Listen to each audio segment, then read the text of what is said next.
Welcome to Wisdom of the World. Today I'm going to tell a story from Morocco. It's about not giving up. And it's called The Daughter of the Sultan Who Wanted to Live Alone. And it goes like this. Once upon a time, there was a sultan. He had 3 daughters. The youngest one was by far the most beautiful one. And the older 2 sisters were as jealous as they could be. And they left no stone unturned to make the life of the youngest as miserable as they could. And one day, the youngest just couldn't take it anymore. And she went to her father, the Sultan, said, "Father, please build me a palace somewhere far from here so that I can live alone and not be pestered by my sisters all the time." Now the Sultan was very fond of his youngest daughter and couldn't refuse her. So he had a small palace built and with a beautiful garden around it. And eventually, when it was done, the youngest daughter moved there and started to live there.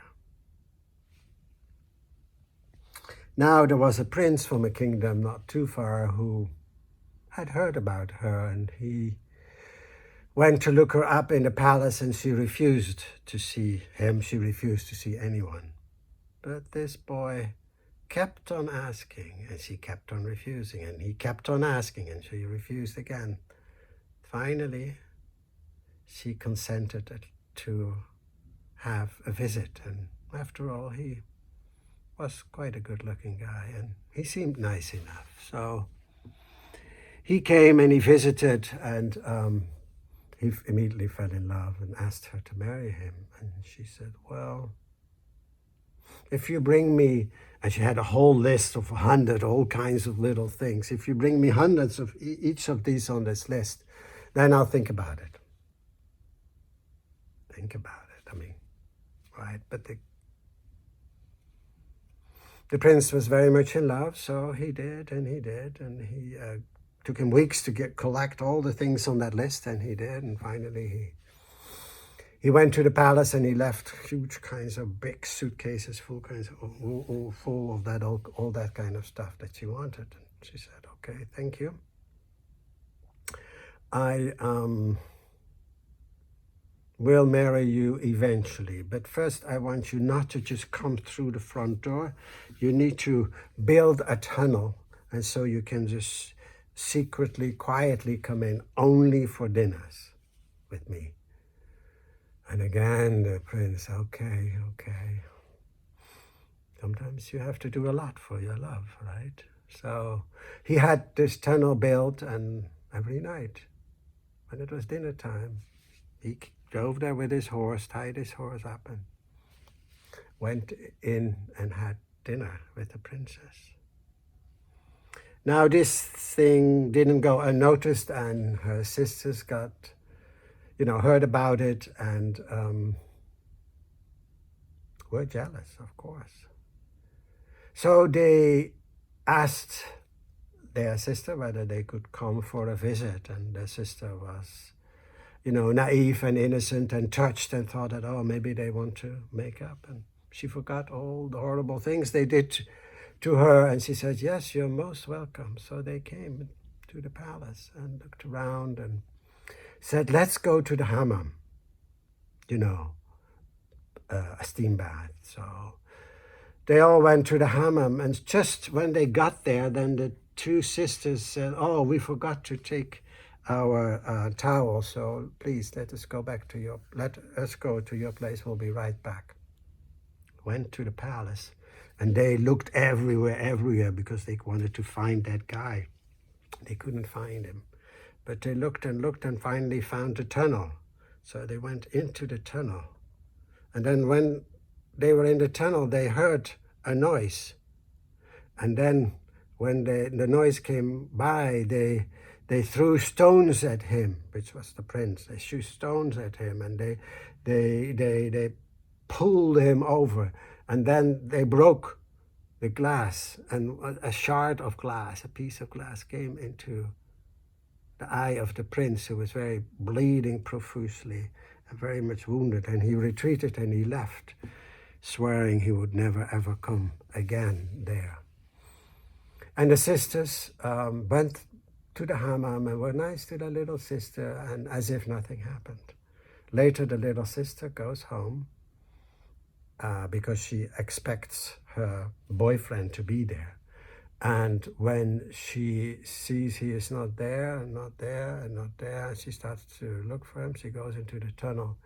And then she sees the pieces of glass and she sees the blood. And then she understood what had happened.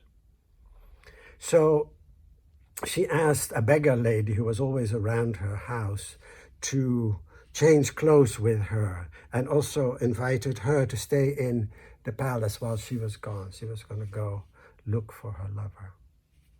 And so she went on the way, and she got very tired, and at night she slept under a tree.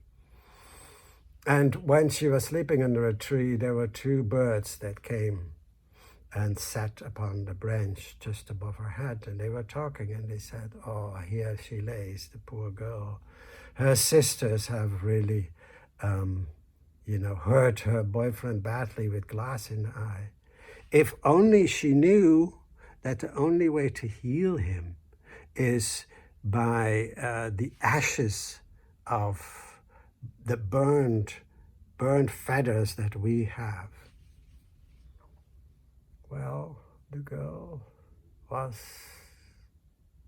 awake, and she heard those birds talk. And when the birds were quiet, she got up and jumped on the neck of these birds and pulled feathers out. Then she burned those feathers, and she put the ashes in a handkerchief that she had, and she went on and on and on, and she traveled on, and she traveled far. She asked the road. She had to ask many times, and finally she got there. And when she came to the palace, she asked to be let in, and the guard says, "No beggars, we don't want to hear you, we don't want to see you, go." And she didn't give up, and she cried and she screamed in full force, and she says, "I have a message for the Sultan, for the king. I have the medicine that may cure his son." And so finally, just to get rid of her, they let her in. And, the Sultan thought that, well, why not give her a try? So let her to his son. And there she saw her lover laying. Really, he was going to die from that eye thing that he had. So she took great care. She cleaned it all, cleaned his eyes, and put the ashes on his eyelids.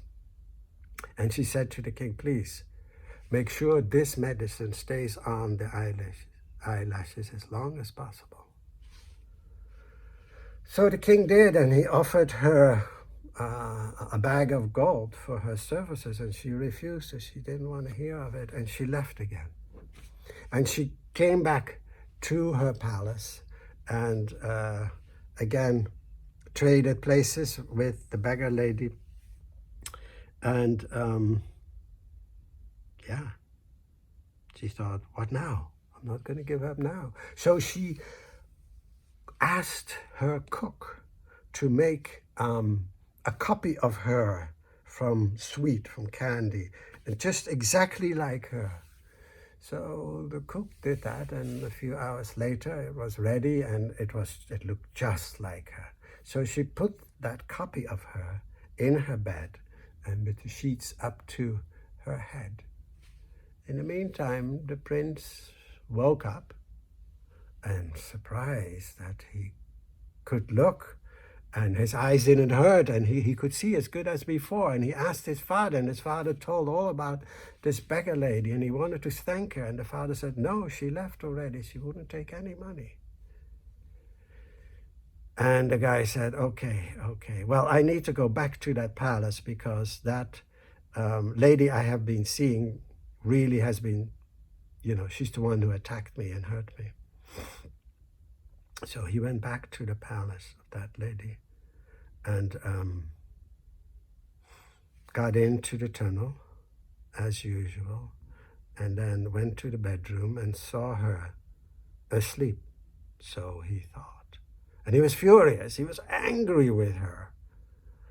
And he got out his sword, and with one stroke, he cut off what he thought was her neck, but the sweetness, even the honey, came right in his face, and he thought, what is this? And he looked around, and then all of a sudden he felt on his back the weight, and it was the princess who had jumped on him, and between kisses told him about all the bad things that her sisters had done to her. And then she told him also about how she dressed up as a beggar, and she told about the birds, went to heal him, and then came back here. And when he heard that story, he fell on his knees and he cried and he asked her for forgiveness.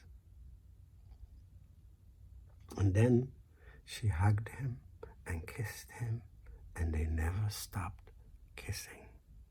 And they lived happily ever after. Thank you.